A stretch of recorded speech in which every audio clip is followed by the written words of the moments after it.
Good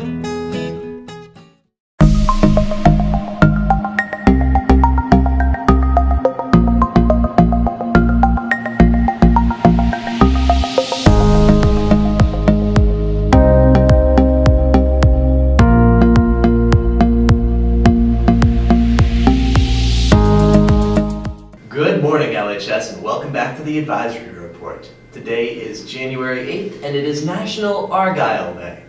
Today's schedule is FGABC. Before we begin today's announcements, teachers will lead in a salute to the flag and review the core values of Lincoln High School.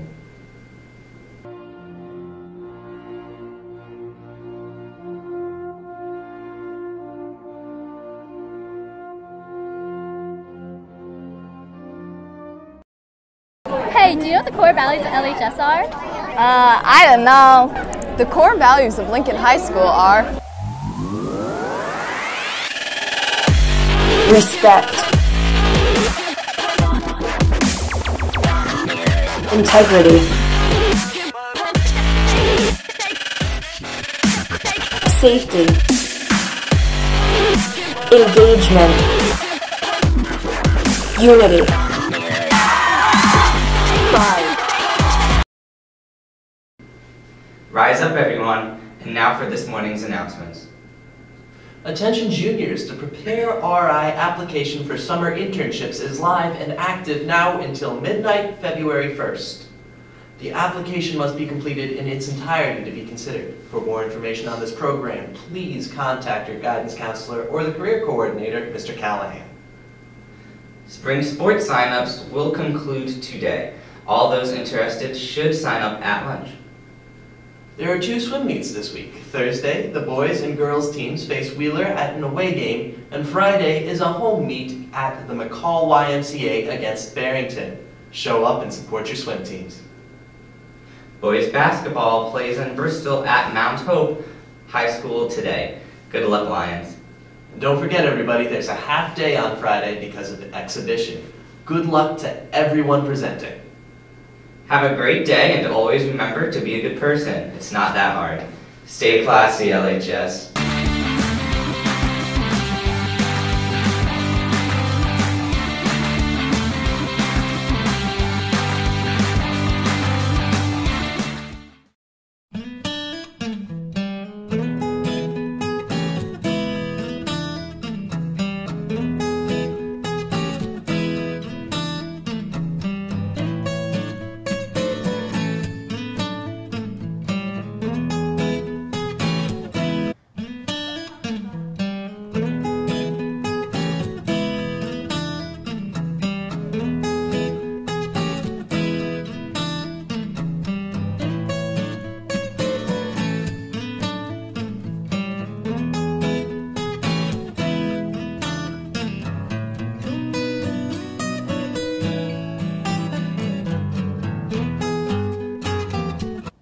About what it is you do in general. I am the program director here at Greenlock. So there's lots of different things in my job that I do. I do all of the scheduling of clients, all of the scheduling of the volunteers, and I'm also a registered occupational therapist, so I do therapy sessions throughout pretty much 5 days of the week. So some of my time is spent doing more administrative stuff, but the majority of the time that I'm here is spent doing more of the therapy. An assessment is done very similar to what you would see in a clinic. The PTs obviously do somewhat different things than the OTs and the speech therapists as well. We then try to find between what we see in their needs and what their parents would like them to work on. We create goals based on that, and the goals are something you would see in any clinic. They're not based on the horse at all. We're just using the horse as a tool. The biggest thing with the horse is the connection between the child and the horse. And them, it sort of makes it more like it's fun and not like it's therapy, so they sort of forget they're having therapy, even though they're working on the same things they're working on in their other therapies, which that's, you know, a huge thing to do. And then we also do the different positions on the horses, sitting backwards, sitting sideways, up on their hands and knees, sometimes they stand up, all those different things. So those are all decided based on their goals. So the horses are mostly in pads. Sometimes they have a strap that goes around their belly that just has one handle. Sometimes there's 2, and then other times they'll wear a bareback pad. We choose which one of those we're going to use based on what we're working on. If somebody has a lot of balance issues, sometimes the two handles help them to feel more comfortable, but they also have to have a big range to get their legs around that, so that can be a hindrance there. The one handle can be good if they need a little bit more support, but we don't want them to go that wide. But sometimes we try to take it away because we don't want them just hanging on it. Yeah. So once they get strong enough, we try to take everything away. Sometimes they'll be in a saddle. Usually if they're in a saddle, it's for support reasons. The saddle kind of cups their back and their front and kind of gives them a space to be. That's very helpful for them. Sometimes they use stirrups. Often the stirrups are used for doing lower extremity exercises, standing up and sitting down. And things like that, standing up in a position to work their legs, because that'll help them do things like get up and out of a chair, or even just to have like their legs be stronger for pushing up to like climb steps or get it out of bed, get off a chair, all that kind of thing. But then they can also use them to kind of help them know where the middle is, because if their stirrups are even, then their butt kind of feels more like it's in the middle. So if they have balance issues, it can help them to be a little bit more confident. The different toys that we use and things like that are based again on what their goals are. So if they have goals for something like handwriting, I might start with the darts as a warm-up, because they're holding the dart in the same way they would hold a pencil, and then move on to writing. Or if they're working on, I mean, sometimes we work on things like kicking a ball, shooting baskets, things like that that are going to be, I mean, usually the number one goal of children have to do with play and, you know, interacting with their peers. So we work on that kind of stuff.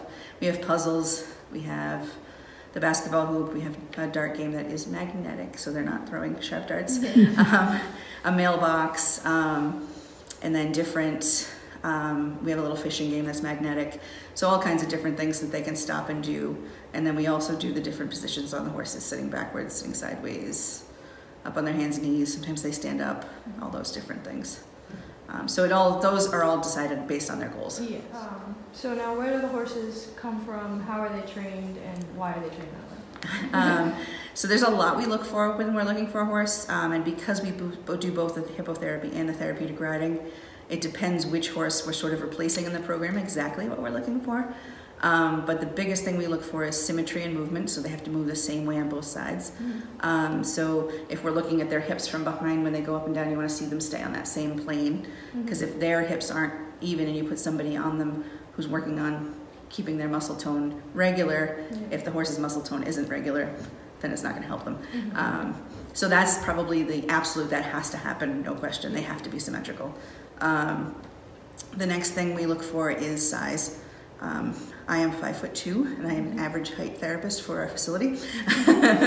So we tend to like horses less than 15 two hands. We don't like little ponies so much because their movement is different than the horses. We like a pony with a more horse-like movement, so longer strides. It's just better movement for the therapy. So we usually don't do anything below 13 hands because of that. And then we look at temperament. So we want our horses obviously to be mellow. We like a little lazy, because then we don't want them to be excited about things. And then the training is also catered to the horse. They have to be able to handle all the different positions, all the different games. They have to be able to be hit anywhere on their body with a soccer ball without a reaction, because balls sometimes fly through the air. And they have to kind of be cool with yelling or crying, or sometimes when kids start, they're scared. Sometimes they get excited and let out a happy yell. So we kind of just make all of that happen until they're calm with it. Zen is an example who you've worked with. When he first came here, he had trouble with the balls. So we worked endlessly with the balls bouncing, playing catch over his back, playing catch with somebody sitting on his back, all of that stuff, so that eventually he was just like, whatever, ball, you know.